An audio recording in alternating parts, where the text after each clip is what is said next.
teman-teman, coba siapa yang bisa tebak kalau aku udah pakai background kayak gini?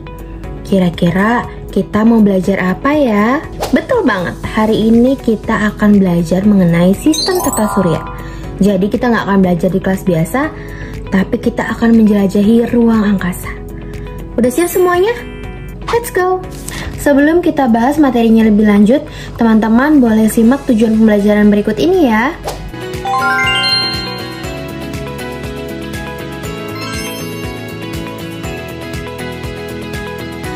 Oke, sekarang coba kita bayangin kita hidup dalam suatu keluarga besar. Nah, sama kayak kita, angkasa juga punya keluarga besar yang namanya sistem tata surya. Dalam sistem tata surya, itu ada matahari, ada 8 planet utama, kemudian ada satelit alami yaitu bulan, ada komet, asteroid, dan benda-benda langit lainnya. Kalau tadi tata surya kita ibaratkan sebagai keluarga, maka kepala keluarganya adalah matahari.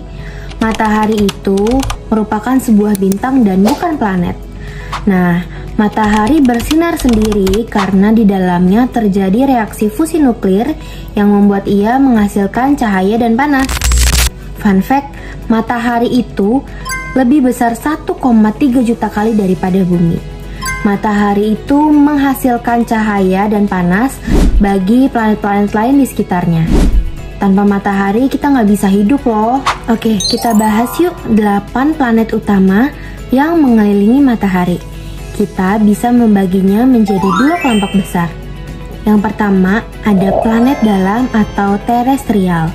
Ini adalah planet-planet yang letaknya dekat dengan matahari dan memiliki permukaan yang padat. Yang pertama ada Merkurius. Merkurius adalah planet terkecil dan terdekat dengan matahari. Merkurius tidak memiliki atmosfer tebal, sehingga kalau siang hari itu super panas dan kalau malam hari super dingin. Yang kedua adalah planet Venus atau yang lebih sering kita kenal dengan bintang senja. Nah, planet Venus ini terbalik dengan tadi planet Merkurius. Planet Venus tuh memiliki atmosfer yang tebal dan memiliki efek rumah kaca yang cukup ekstrim. Yang ketiga adalah Bumi, planet kita tercinta. Sampai saat ini diketahui hanya Bumi planet satu-satunya yang memiliki kehidupan. Siapa di sini yang pernah bertanya-tanya, kenapa ya di bumi kita ini ada yang namanya siang dan malam? Lalu bagaimana proses terjadinya siang dan malam itu? Tenang aja, kamu akan mendapatkan jawabannya di video kali ini.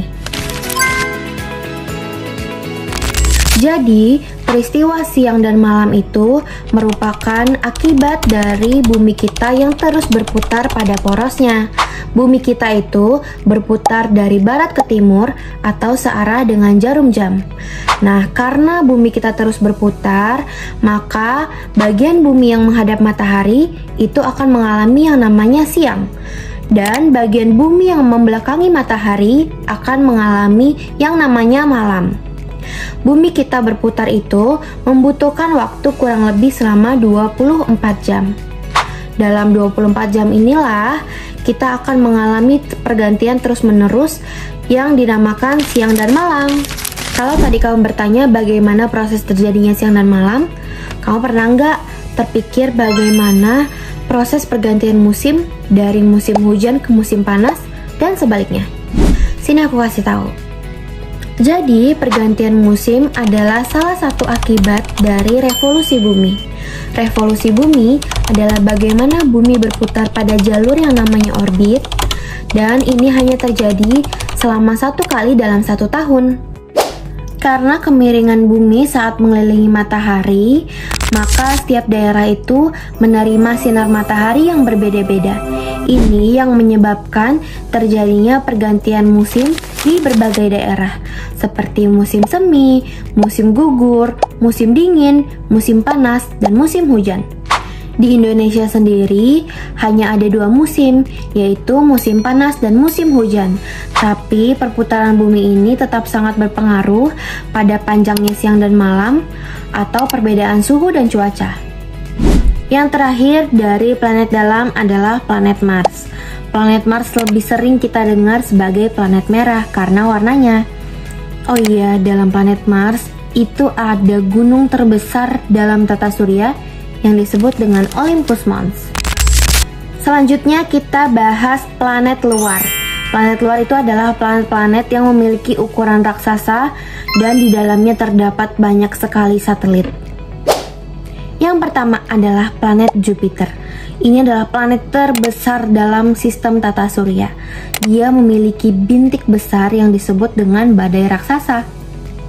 Yang kedua adalah Saturnus, atau kita bisa langsung mengenalinya saat kita melihat cincin yang mengelilingi planet tersebut. Oh iya, dalam Saturnus itu ada lebih dari 80 bulan loh. Selanjutnya adalah Uranus. Uranus ini planet yang berwarna kebiruan dan dia berputarnya miring. Yang terakhir adalah planet Neptunus. Neptunus ini merupakan planet paling jauh dari matahari dan dia memiliki angin tercepat di tata surya. Oh iya, selain planet-planet tadi, di tata surya juga terdapat berbagai macam benda langit lainnya loh. Contohnya adalah bulan. Bulan merupakan satelit alami yang mengelilingi planet.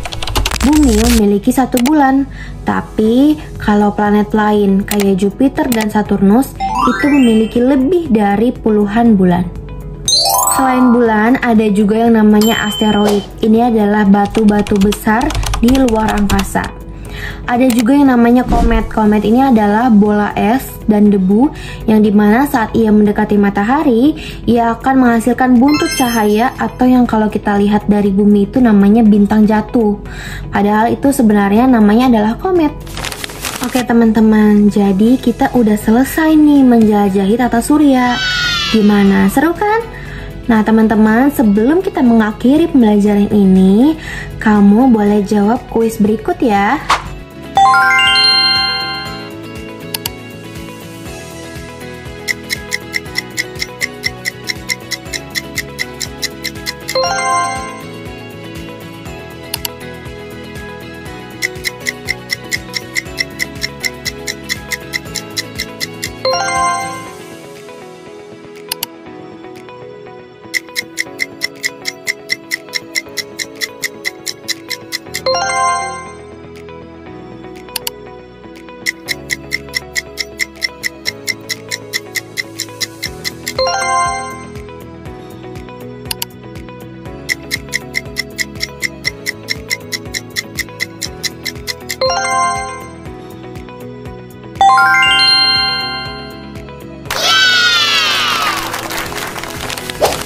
Oke teman-teman, terima kasih sudah menjawab kuisnya dan mengikuti pembelajaran ini sampai akhir.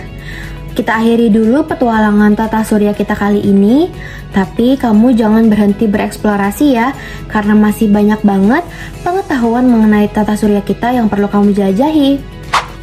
Sampai jumpa di video pembelajaran berikutnya. Terima kasih.